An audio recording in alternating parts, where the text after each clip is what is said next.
Hello there, welcome to Bryan Lomax Movie Talk and my review of Annabelle Comes Home.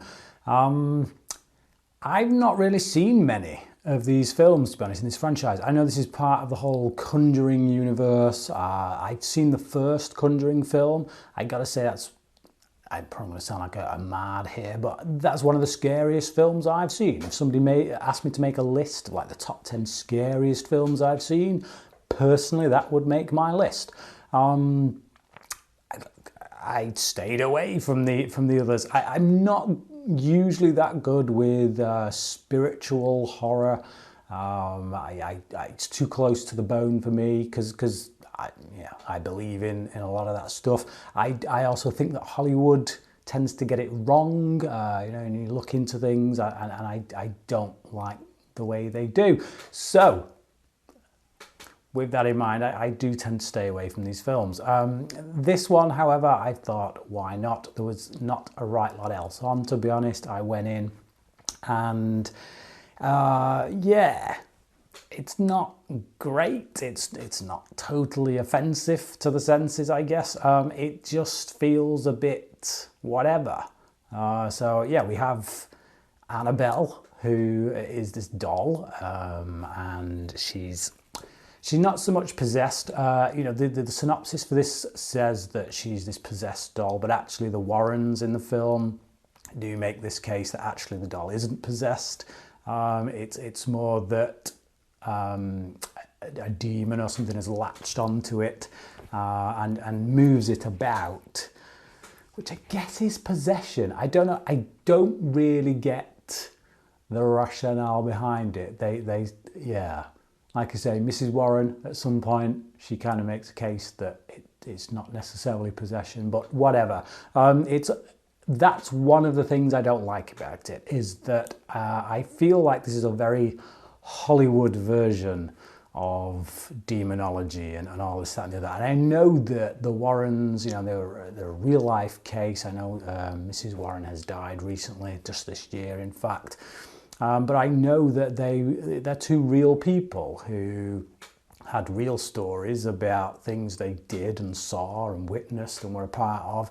And I don't feel like these films do them justice. I feel like we get the full-on Hollywoodized kind of version of things, which kind of takes away the more powerful spiritual elements, the faith-based elements, just to give us all the more demonic side of things. And so for me, I have a problem with that.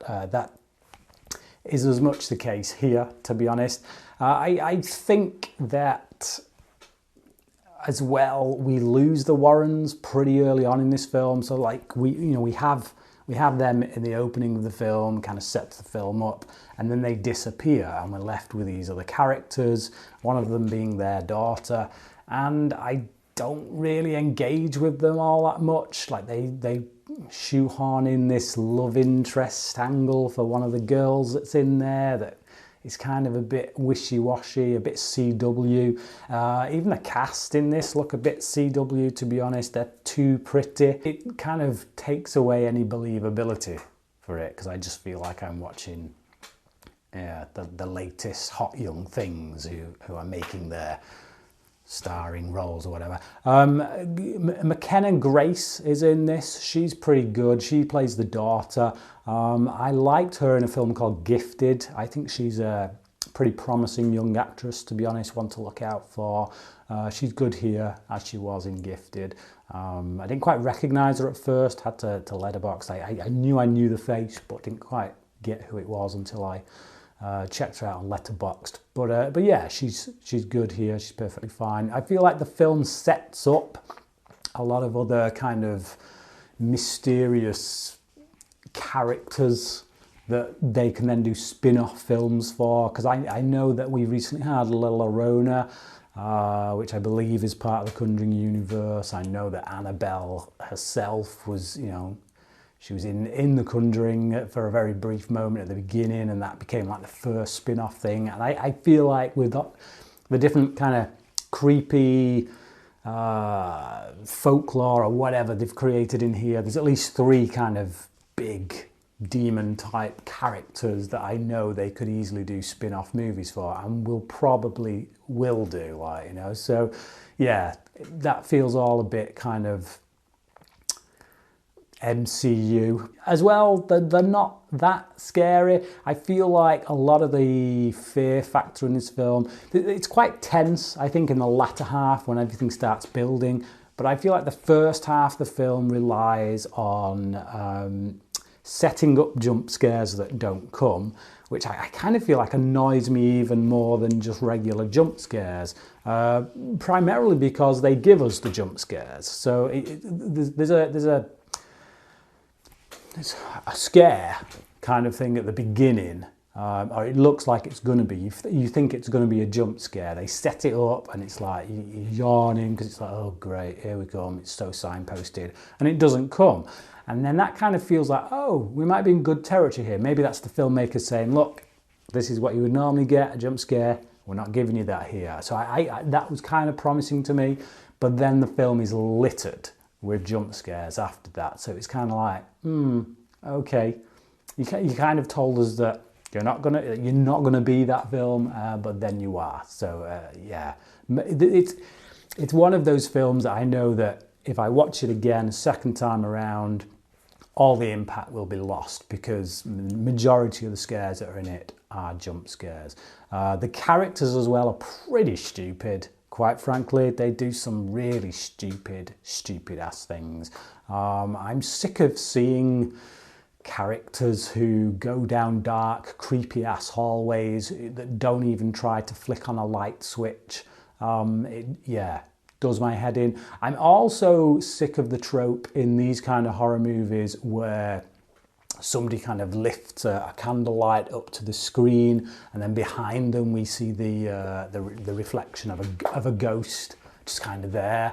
And the reason that annoys me is because it's only for audience benefit. Like the character who is there on screen doesn't see that ghost, and then they just walk out of the room. So, like, what's the ghost doing? You know, if it's trying to scare that person, it's not doing a very good job because it's loitering behind them where they can't see them.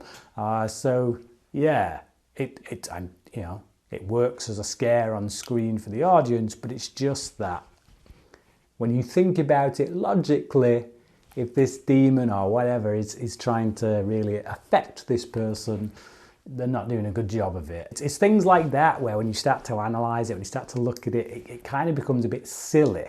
It becomes a bit laughable. You know, those tropes, they make this kind of film a bit laughable, a bit kind of scary movie-esque, you know. So, yeah.